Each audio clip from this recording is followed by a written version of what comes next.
Movie शुरू होती है 1995 की बर्लिन जर्मनी से। उधर हम माइकल बर्ग नाम के एक आदमी को ब्रेकफास्ट बनाते हुए देख पाते हैं। लास्ट नाइट वो एक औरत के साथ था, वो उसके लिए भी ब्रेकफास्ट बनाता है। इधर हमें पता चलता है कि माइकल एक फेमस लॉयर है, उसका डिवोर्स हो चुका है और उसकी एक बेटी है जो फॉरेन कंट्री में पढ़ाई कर रही है। कुछ देर बाद वो औरत चली जाती है।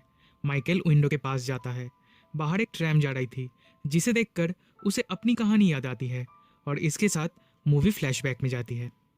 इन द ईयर 1958 माइकल तब स्कूल में पढ़ता था। Then he was 14 years old. एक दिन स्कूल से घर वापस आते टाइम अचानक उसकी तबीयत खराब हो जाती है। वो ट्रैम से उतर के एक अपार्टमेंट के गेट के पास जाके उल्टी करने लगता है। तब एक ट्रैम कंडक्टर हैना आके उसकी मदद करती है, उसका वॉमिट भी साफ करती है, फिर उसे घर छोड़ के आती है। माइकल को स्कारलेट फीवर हुआ है, इसलिए उसे अगले 3 महीने तक घर पे ही रहना होगा। जब वो ठीक हो जाता है तब वो अपनी मॉम से कहता है, जिस दिन मैं बीमार हुआ था उस दिन एक औरत मेरी मदद की थी, वो मुझे घर पे भी छोड़ने आई थी। उसकी मॉम हैना की एड्रेस मांगती है ताकि वो उसका शुक्रिया अदा कर सके, लेकिन माइकल खुद से ही फ्लावर्स लेके हैना के घर पहुंच जाता है। हैना उससे उसकी तबीयत के बारे में पूछती है। उसे काम पे जाना था, इसलिए वो माइकल को बाहर वेट करने के लिए कहती है। साथ में ये भी कहती है कि काम पे जाते टाइम रास्ते पे वो माइकल से बात करेगी। लेकिन माइकल बाहर से हैना को देख रहा था जब वो कपड़े बदल रही थी। अनफॉर्चुनेटली माइकल पकड़ा जाता है। हैना उसे देख लेती है और उस दिन वो भाग जाता है। इसके बाद से वो उसे छुप छुप के देखता था, पर जाके उससे बात करने की हिम्मत नहीं होती थी। फाइनली एक दिन वो फिर से हैना से मिलने जाता है। हैना उसे नीचे से कोयला लाने बोलती है। जब वो कोयला लेके ऊपर आता है तब उसके कपड़े और फेस गंदे हो चुके थे। तब हैना कहती है, इस हाल में तुम घर नहीं जा सकते, आओ तुम्हें साफ कर दूँ। ये कह के वो उसे नहलाने लगती है। फिर खुद से ही अपने कपड़े उतार कर वो माइकल को हक करती है और कहती है, यही तो तुम चाहते थे, इसीलिए तो इतने दिन से मेरा पीछा कर रहे हो। माइकल कुछ जवाब नहीं दे पाता और ये दोनों इंटीमेट होते हैं। घर वापस आने पर उसके डैड उससे पूछते हैं, तुम इतने देर तक कहाँ थे? वो कहता है, मैं खो गया था। तब उसकी बहन कहती है, तुम झूठ बोल रहे हो, अपने होम टाउन पे कोई नहीं खोता। पर उसकी मॉम उसे सपोर्ट करती है। वो कहती है, माइकल कभी झूठ नहीं बोलता। माइकल उसके डैड से रिक्वेस्ट करता है कि कल से ही उसे स्कूल जाना है। डॉक्टर ने मना किया है, पर उसे लगता है कि वो अब बिल्कुल ठीक हो चुका है। उसके डैड मान जाते हैं। वो हर रोज स्कूल बंक करके हैना से मिलने जाता है और दोनों इंटीमेट होते हैं। इतने दिनों के बाद वो एक दूसरे के नाम पूछते हैं और हमें यह भी पता चलता है कि हैना 35 ईयर्स की है और माइकल है सिर्फ 14 ईयर्स का। एक दिन हैना उसे लिटरेचर का बुक पढ़ के सुनाने के लिए कहती है। वो ये भी कहती है कि आपसे माइकल पहले उसे बुक पढ़ के सुनाएगा, फिर वो दोनों इंटीमेट होंगे। माइकल मान जाता है और ठीक वैसा ही करता है। फिर एक दिन माइकल उसे घूमने जाने के लिए इंसिस्ट करता है। अपने स्टैम्प कलेक्शन में से कुछ स्टैम्प्स वो बेच देता है ताकि वो एक ट्रिप अरेंज कर पाए। हैना और वो साइकिल पे कंट्री साइड घूमने निकल पड़ते हैं। वो दोनों बहुत ही खुश थे। माइकल उससे प्यार करने लगा था और शायद हैना भी उसके प्यार में थी। लंच करने वो एक रेस्टोरेंट पे जाते हैं, जहाँ हैना मेनू कार्ड देखकर खुद ऑर्डर नहीं देती। वो कहती है, माइकल जो ऑर्डर देगा वही सेम चीज़ हैना भी खाएगी। इस सीन का सिग्निफिकेंस बहुत ज़्यादा है, जिसके बारे में हमें बाद में पता चलेगा। उधर वेट्रेस को लगता है हैना माइकल की मॉम है। उसे गलत साबित करने के लिए माइकल उसके सामने हैना को किस करता है। फिर वो दोनों एक चर्च पे जाते हैं। उधर प्रेयर चल रहा था। वहाँ पे हैना बहुत इमोशनल हो जाती है। देन एक तालाब के पास वो दोनों कुछ टाइम स्पेंड करते हैं। माइकल हैना के लिए एक पोएम लिख रहा था, बट अनफॉर्चुनेटली वो उसे सुना नहीं पाया था। मूवी प्रेजेंट टाइम में आती है और माइकल के हाथ में वही पोएम है जो उसने हैना के लिए लिखा था।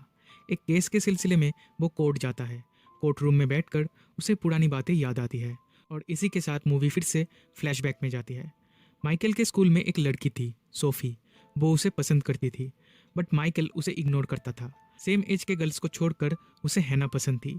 फिर एक दिन हैना का प्रमोशन हो जाता है, उसे ऑफिस जॉब मिलता है, पर किसी कारण से हैना खुश नहीं थी। माइकल के बर्थडे के दिन वो उसके ऊपर चिढ़ जाती है, तो माइकल उसे मना लेता है और आखिरी बार वो दोनों इंटीमेट होते हैं। फिर उसे बिना बताए हमेशा के लिए हैना वहाँ से चली जाती है।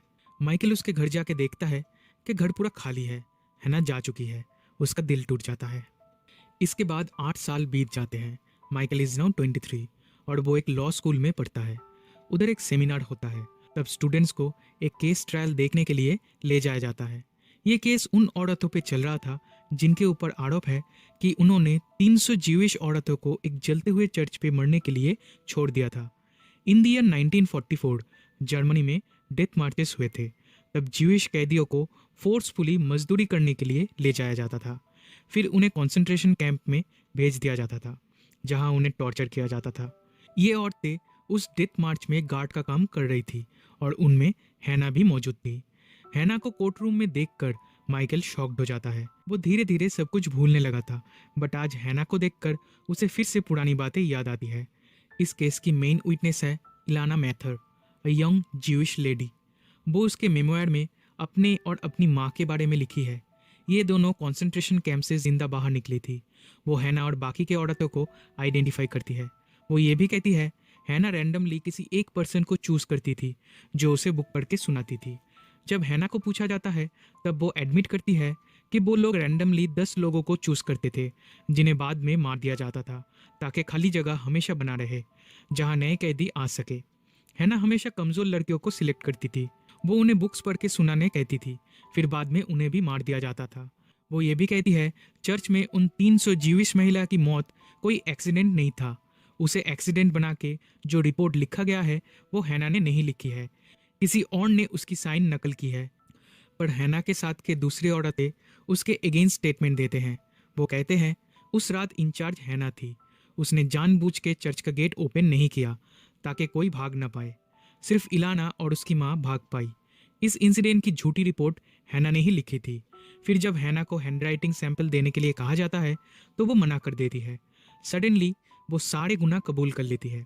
इस टाइम माइकल को रियलाइज होता है कि हैना अनपढ़ है और ये बात वो सबसे छुपाती है। इसीलिए वो खुद बुक्स नहीं पढ़ती थी और उस दिन रेस्टोरेंट में वो खुद से ऑर्डर नहीं दे पाई थी। जब हैना को प्रमोशन मिला था तब उसे ऑफिस जॉब मिला था। वो समझ चुकी थी कि अब सबको पता चल जाएगा कि वो अनपढ़ है, इसलिए उसने वो जॉब छोड़ दी थी और कंसंट्रेशन कैंप में एज अ गार्ड ज्वाइन की थी। माइकल समझ जाता है कि ये सारी औरतें मिलके हैना को फंसा रही है। वो अपने प्रोफेसर से मदद मांगता है पर वो कुछ नहीं कर सकते क्योंकि हैना ने खुद ही गुनाह कबूल कर ली है और वो सबसे छुपा रही है कि वो अनपढ़ है। अब बस एक ही रास्ता है, नेक्स्ट हियरिंग में हैना को बताना होगा कि वो अनपढ़ है। माइकल को लगता है कि वो हैना को कन्विंस कर पाएगा, इसलिए उससे मिलने वो जेल में जाता है। पर उसे मिले बिना ही वो चला आता है। वो चाहता तो हैना को बचा सकता था, पर हैना ने जो दर्द उसे दिया था वही दर्द वो हैना को भी देना चाहता है और उन जीविश औरत की मौत के जिम्मेदार थोड़ा बहुत वो हैना को भी मानता है। अगली हियरिंग में हैना को उम्र कैद की सज़ा सुनाई जाती है और बाकी औरतों को सिर्फ 4 साल और 3 महीने की सज़ा मिलती है। इसके बाद माइकल अपनी लाइफ में बिजी हो जाता है। वो शादी करता है, उसकी एक बेटी भी होती है, जूलिया। लेकिन वो कभी अपनी वाइफ से इमोशनली अटैच नहीं हो पाया था। वो अभी भी हैना से ही प्यार करता है, इसलिए उसका डिवोर्स हो जाता है। वो अपनी बेटी से भी दूर हो जाता है। एक दिन उसे वही पुरानी बुक्स मिलती है जो वो हैना को पढ़ के सुनाया करता था।